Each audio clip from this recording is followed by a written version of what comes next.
Hello again, and welcome to episode 5 of the Boneyard.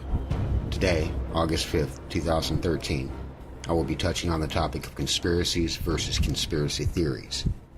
First off, let me state for any of you who haven't already figured it out, I am a firm believer that one should investigate conspiracy theories, and my reasoning for this should be obvious.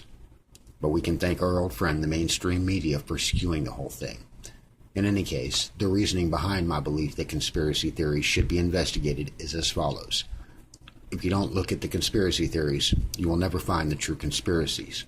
Once you know a conspiracy exists, you can start to get to the bottom of things or understand the facts of the conspiracy. Again, how can you expect to find the conspiracy facts if you don't first look at conspiracy theories? Simple concept, I think, but as always, I could be wrong.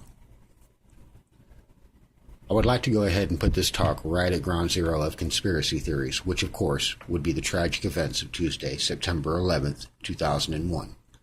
I will not be exploring in depth each and every detail here, and will barely scratch the surface of both main viewpoints of that tragic day. This episode is not written for that purpose. Again, I'm speaking simply to the issue of conspiracies versus conspiracy theories. From WordNet English Dictionary. Conspiracy. Noun. 1. A secret agreement between two or more people to perform an unlawful act. 2. A plot to carry out some harmful or illegal act, especially a political plot. Again, from WordNet English Dictionary. Theory. Noun. A well-substantiated explanation of some aspect of the natural world. An organized system of accepted knowledge that applies in a variety of circumstances to explain a specific set of phenomena. So, with the attacks of 9/11, we have a set of conspiracy theories. But if you look deeper, you will see that there is an obvious conspiracy here. Whether you believe that 19 hijackers with box cutters took control of planes in U.S. skies and slammed them into buildings, or whether you believe that factions of the U.S. government and others were directly complicit or at the very least passive in allowing it to happen. Whatever you believe, I can guarantee you this. It was 1. A secret agreement between two or more people to perform an unlawful act, and 2. A plot to carry out some harmful or illegal act, especially a political plot. So we agree that 9/11 was indeed a conspiracy, and whatever you believe, most of the facts of this case have not been proven, and therefore all well-substantiated explanations of this case are not necessarily fact, ergo theory, conspiracy theory. Not the laughable idea the mainstream would have you to believe it to be, but a very serious notion that should be explored. Again, how can you expect to find conspiracy facts if you don't first look at conspiracy theories?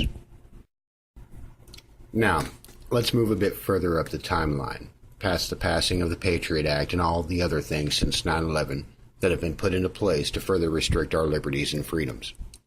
Let's go straight to this year, 2013, in which a man by the name of Edward Snowden informed the people of the world that the National Security Agency of the United States was spying on just about whoever they wanted to, mining every bit of data, every bit of communication, all things digitally transferred, from phone calls to emails to data transfers, everything, funneled and scraped into the NSA's databases, stored for some future, unknown use. Now, all of this was a conspiracy theory for the longest time, and of course the mainstream media, yay, under the control of the globalists, pushed across the idea that these conspiracy theories were false, ludicrous, and simply laughable. Well, it's not a conspiracy theory now, is it? Nope, it's a known conspiracy, or 1. A secret agreement between two or more people to perform an unlawful act, and 2.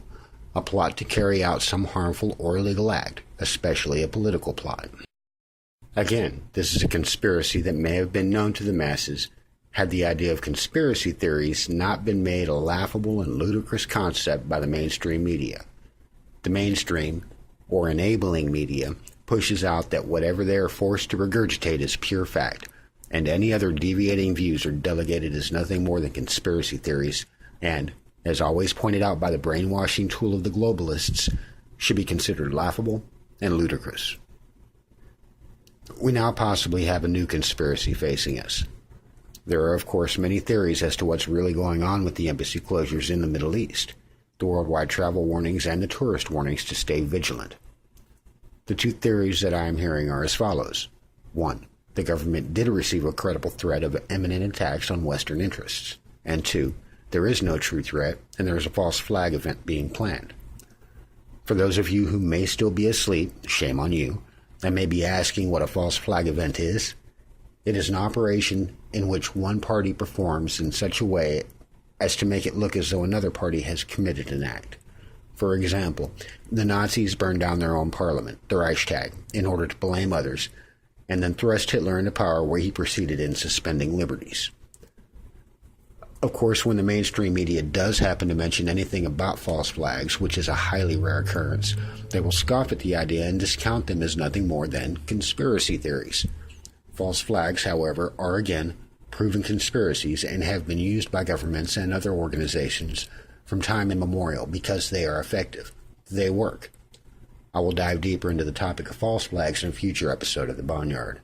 In any case, there are two main theories surrounding the embassy closures that I have heard. Either way, if anything tragic does happen, especially here in the U.S., be it a false flag or a genuine terrorist attack, be ready for some more clamping down of our liberties and freedoms, just as happens every time some violent event happens. They have already taken away too many of our liberties and way too much of our freedom, all for the sake of security. If this keeps up, we will have no liberty or freedom to give up, and that could be how they want it. If nothing does go down after all, well, they'll just justify their spying by saying, see, all this spying has kept you safer. And we can have another conspiracy theory to look forward to. Again, if you don't look at the conspiracy theories, you will never find conspiracy facts. I'm Terry Wayne George, and again, thank you for watching The Boneyard. I look forward to meeting you again in the next episode, and as always, if you don't concern yourself with your own freedom and liberty, then there are those who will certainly and happily take it from you.